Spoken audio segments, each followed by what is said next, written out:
The rent went up, the room aged a decade. In the chaos we chase, there are maps that never lie. Stay close. Tonight a small choice bends a city, and one woman learns how to stand where the ground finally holds. The sirens had learned the city's pulse, long before commuters and delivery bikes and late-night shift workers traced their own patterns across the grid. In the pale hour before buses growl out of depots, a woman named Mara Quin stepped from a brick apartment with a coat too light for the cold wind and a canvas bag, well used. She locked the door, checked the knob, checked it again, then began the downhill walk to the subway where a mute screen would broadcast headlines without sound. She moved like someone who had taught her body to keep faith with mornings.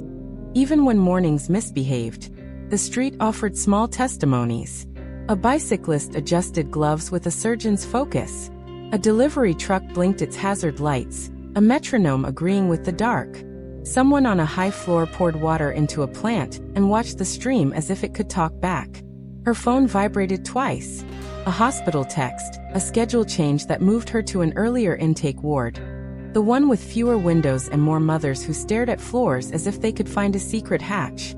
She tucked the phone away and tried to put her shoulders down. The subway stairs held a smell like pennies and wet dust. On the platform, two teenagers argued in whispers about a basketball tryout neither had told a parent about.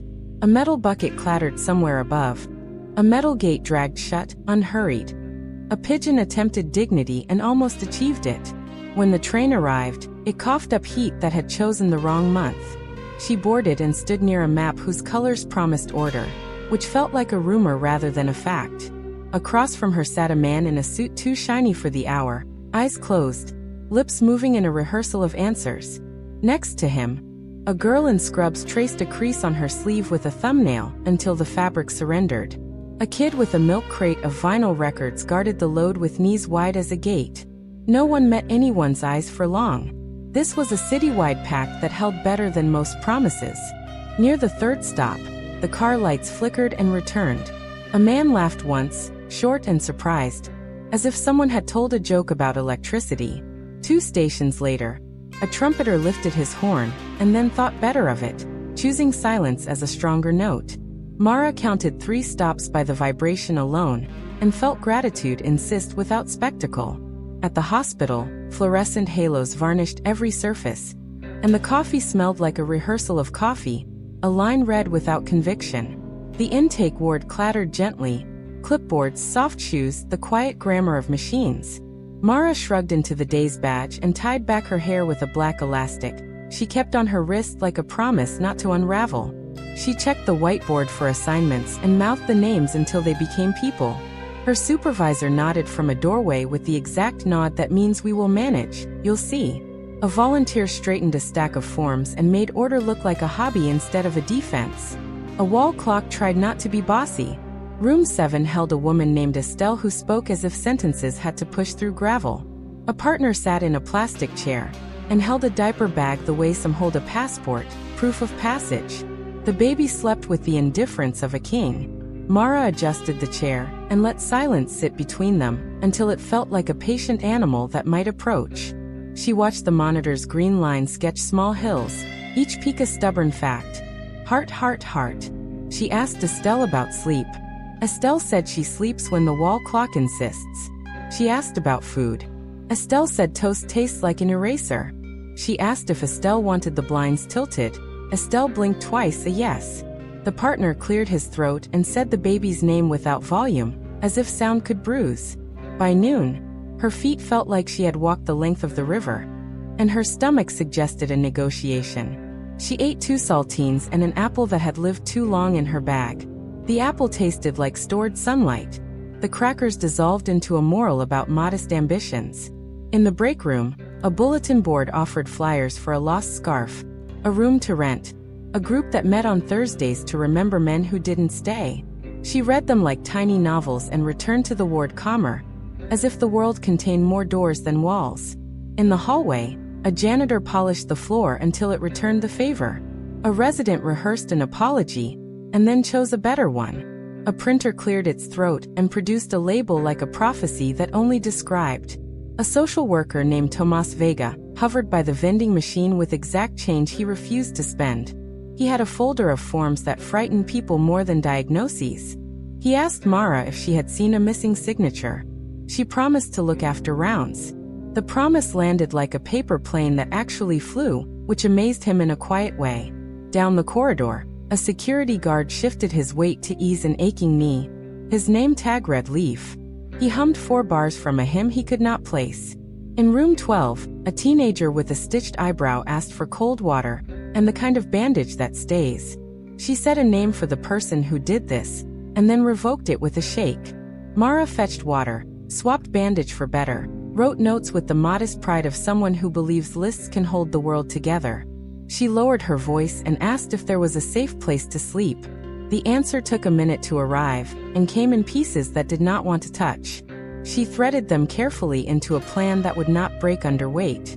Outside, the sky performed an impression of spring, while the wind insisted it was still learning how to be kind. Delivery trucks negotiated a lane carved by cones.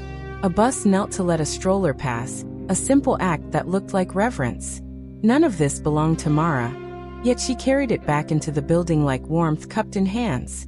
After 2, a message from her landlord arrived. The rent would rise in July, a sentence that aged the room by a decade. She closed the phone and set it face down. She did not breathe for 3 heartbeats. Then she borrowed a breath from somewhere and moved on. On a chart, a child's fever made a small mountain. Air settled. Saturday arrived with a thin light that did its best with February. Mara woke before the alarm and lay still, listening to the radiator knocking like distant carpenters. She dressed in layers, folded the blanket, washed a cup, placed it upside down on the rack as if securing a small agreement with the day. On the walk to Ninth, the city pretended to be vacant, offering far horizons between buildings and a sky that had filed its edges. Outside the church, a line already drew a modest braid along the sidewalk. No one pushed. The air carried a promise that would not brag. Inside, the sanctuary smelled of wood polish and chai coffee. Volunteers moved with the choreography of people trained by repetition and kindness. A woman at a table wrote names with thick marker and handed numbers that meant order instead of rank. A man in a faded sweatshirt opened crates of pears that bruised at a glance. Mara took a spot near the bulletin board and read slowly, as if additions were being held for a new life, and she had arrived early. Moving help cash same day. Dog walking mornings only. Window washing on weekends. A small note about a tutoring circle that paid in transit cards and gratitude. A flyer that had been pinned 3 times caught her attention. City auction seeks temporary staff. Weekend shifts. Call before Friday. She memorized the number, and then wrote it on her palm anyway. The pears arrived at her place in the line. She took a bag with more gratitude than ceremony. The volunteer nodded as if recognizing the sincerity of someone who would try to make each pear last 2 days. When she stepped back outside, a thin wind rehearsed turning corners without sharpness. She called the number. A recorded voice explained pay, hours, attire that was respectful casual. It promised training and named a warehouse on the river where the city stored misfit items. Bikes without keys, couches with the wrong legs, framed certificates from closed businesses, file cabinets that had forgotten codes. The voice asked her to show up at noon with a picture ID and shoes that could forgive concrete floors. She agreed to the terms in a whisper and saved the message. The warehouse lived in a district built from old ambition and new paint. On the facade, a mural of hands passed a baton forward, an image that made the building look like part of a race instead of a storage problem. Inside, light spilled from high windows and examined dust as if it were history. A manager named Ruben Voss welcomed the group with a voice like a tuned engine. He was tall, gently slouched by habit, and carried a clipboard like a shield he had chosen to keep down. Ruben explained the rules. Items were logged, tagged, previewed, then auctioned in lots. Buyers could inspect, but not test. Payment cleared on site. No holds. No negotiations after the bell. The city needed the room. He assigned roles like a conductor placing instruments. Mara was given registration, a station with a printer that pretended to be patient, and a roll of wristbands in a color called Titapool. She learned the rhythm quickly. Ask name, check ID, print, tear, smile that doesn't overteach. During slow moments she watched bidders circulate like students before an exam. A man in a trucker hat measured a pressure washer with the gravity of a jeweler. A woman in a trench coat lifted the corner of a rug and bit her lip, calculating square footage and stubborn corners. Two friends in paint-splattered jeans swore they could rehab a sofa that sagged like a sigh. A teenager traced the rib cage of a bike with fingertips and nodded to a friend who had a paper route and patience. Near closing, a lot of unclaimed office plants went for less than a sandwich. The ferns forgave the future without comment. A pair of mismatched chandeliers found a buyer who planned to open a ballroom in a former bowling alley. This pronouncement divided the room into skeptics and people who refused to live without surprise. When the bell ended bidding, Reuben clapped once and announced a break. Workers drifted toward pallets that served as benches. Mara counted wristbands to center her thoughts. Reuben sat beside her and asked if registration felt like a good fit. She said it kept her hands honest. He liked the answer. He told a short story about a flood year when auctions had moved outside, and a gust had scattered catalogs into the river like migrating birds. He said they learned to print on heavier stock. He said learning comes cheap exactly once. He did not ask about her other job. She did not offer it. Silence drew a line between them that felt respectful, not awkward. On Sunday, the warehouse opened for preview again. A family studied a lot of children's books and chose instead a box of blank journals to start new legends. An art teacher found an overstock of chalk and smiled in a way that made the chalk look heroic. A man took notes on clipboards as if each board held a story that would become necessary later. Mara circled the floor during breaks and let each item suggest the home it wanted. This felt like imagination and duty at once. By evening she was the kind of tired that cleans rather than smudges. She counted cash with two hands steady as plumb lines and stacked receipts into an order that would comfort future auditors. Reuben leaned on her table and said the city would thank them with pizza and a speech that tried to be short. He offered her a leftover wristband to keep. She placed it around the spine of her notebook like a ribbon, and said the color looked like a secret bay. Monday returned with its collection of errands, shifts, and small negotiations. The landlord called again and clarified numbers with conviction. The hospital called and asked if she could float to another floor. The pantry sent a text that Wednesday's truck might arrive late. None of it decided her, but all of it asked for posture. She stood in her kitchen and tried on the shape of the week. It fit barely. She breathed. She put on her coat. She picked up the notebook with the wristband and left. Midweek the ward grew crowded in ways numbers could not explain. Weather held steady, yet fevers lifted their heads. A rumor passed about a grant that might dry up. A rumor crossed it about a donation that might bloom. Staff lived between the rumors like people carrying umbrellas under a sheltered walkway. Estelle returned with the baby, not for crisis but for a routine that rarely felt routine. The partner had learned to speak in shorter sentences. The baby yawned and made a sound like a hinge low on oil. Mara found 5 minutes for a hallway bench. She read the city auction schedule and circled days she could work without asking the body to mutiny. A call came from a number she did not know. A woman introduced herself as Mirabelle from a community office that matched people to odd jobs. Mirabelle said a neighbor near the river needed help painting safety lines in a small parking lot. Cash at the end, brushes and tape provided. She said the neighbor was decent and liked sandwiches more than speeches. That evening, Mara stood under a lamp with a roller in hand and a cup of paint that would forgive mistakes. The lot was small, veined with cracks that looked like letters in an alphabet invented by pressure.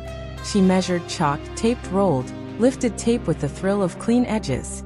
The neighbor, a widower named Bram Hollis, brought her water in a jar without announcing it. He told a story about learning to drive in a county with more cows than signs. She smiled and kept the line straight. The work paid what it said it would. Bram added a bag of oranges and said the trees had gotten ahead of him. She carried them home as if they were fragile planets she had been asked to escort. Back at the apartment, she placed 3 on the counter and 2 on the window to ripen the light. The scent unsettled the kitchen in a loyal way. She wrote Bram's name in the notebook with the wristband ribbon and underlined it twice. On Friday she reached the river early and watched the water act serious with no proof. Barges pushed purpose along without hurry. Windows stored light. On a morning that refused to apologize for its brightness, Mara arrived early at the warehouse with a bag of bread, and a jar of cheap jam meant to share. Reuben had beaten her by 7 minutes and was coaxing a forklift into behaving like a domesticated animal. He accepted the bread with an almost formal gratitude that made the gift feel larger. They set up tables, unrolled mats that asked nothing of shoes, and checked that the printer knew its part. The river moved with its long certainty behind the building, pretending not to watch. A memo arrived at noon with a blunt headline about budget trims. 2 weekend shifts would be paused, then reconsidered in summer. Reuben read it twice, folded it in half, then in half again. He looked at the crew and told the truth. Hours would shrink. He added the part truth leaves behind. They still had this weekend, and they would make it count like honest accountants. People nodded and made new plans without tearing old ones. Mara scratched numbers into a column, and then erased them until the paper worked clean. In the lull that follows news, buyers wandered slower and spoke softer, as if a library had sprouted in concrete. A man in work boots stood at the lattice of bicycles, and said it looked like a choir warming up. A woman won a lot of floor lamps and said light is a moral act. Rafael Alvarez, who consulted for small nonprofits and frequently overestimated the room's appetite for metaphors, lifted a toaster and called it an ode to second chances. Someone clapped. The day found its merriment again. On break, Reuben asked if Mara liked bridges. She said yes because an honest bridge is a sermon without words. He said the city posted for a clerk in the surplus division, part-time to start, health benefits that weren't a joke. He said she should apply. He said he would write a recommendation that did not exaggerate, which would be a new experience for both of them. She smiled with the vulnerable speed of someone who knows hope is not a toy. She said she would write after shift. The afternoon went brisk in a way that respected the workers' knees. A stack of vintage lockers sold to a school starting over in a different building. A framed painting of geese in winter found a buyer with a cabin, and a plan to stage it in the guest room so snow could visit July. A set of ceramic planters left with a man who admitted he kills plants, but likes to apologize with new soil. Reuben's voice kept time, and held a shape that invited consent rather than forcing it. After closing, they counted the till as if tightening the bolts that hold a Ferris wheel together. A storm arrived, more serious than last week's rehearsal, driving rain that turned the street into a chalkboard. They waited it out on folding chairs. Reuben talked about a sister who moved south for sun and accidentally found happiness. He said accidents could be the kind that arrives wearing the correct name. Mara told a shorter version of her apartment story and said July was a narrow door. The storm relented. The street reappeared, scrubbed and younger. Reuben offered her a ride, then apologized for offering, then renewed the offer in better language. She accepted.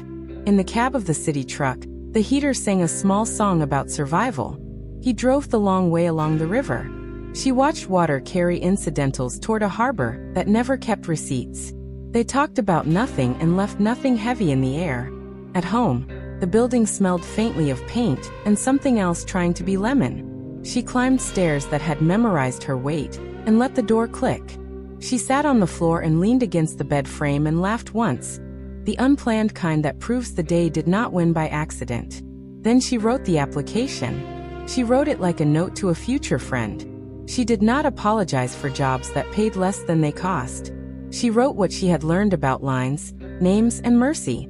Weeks passed in a realistic montage of forms, small victories, and steady work.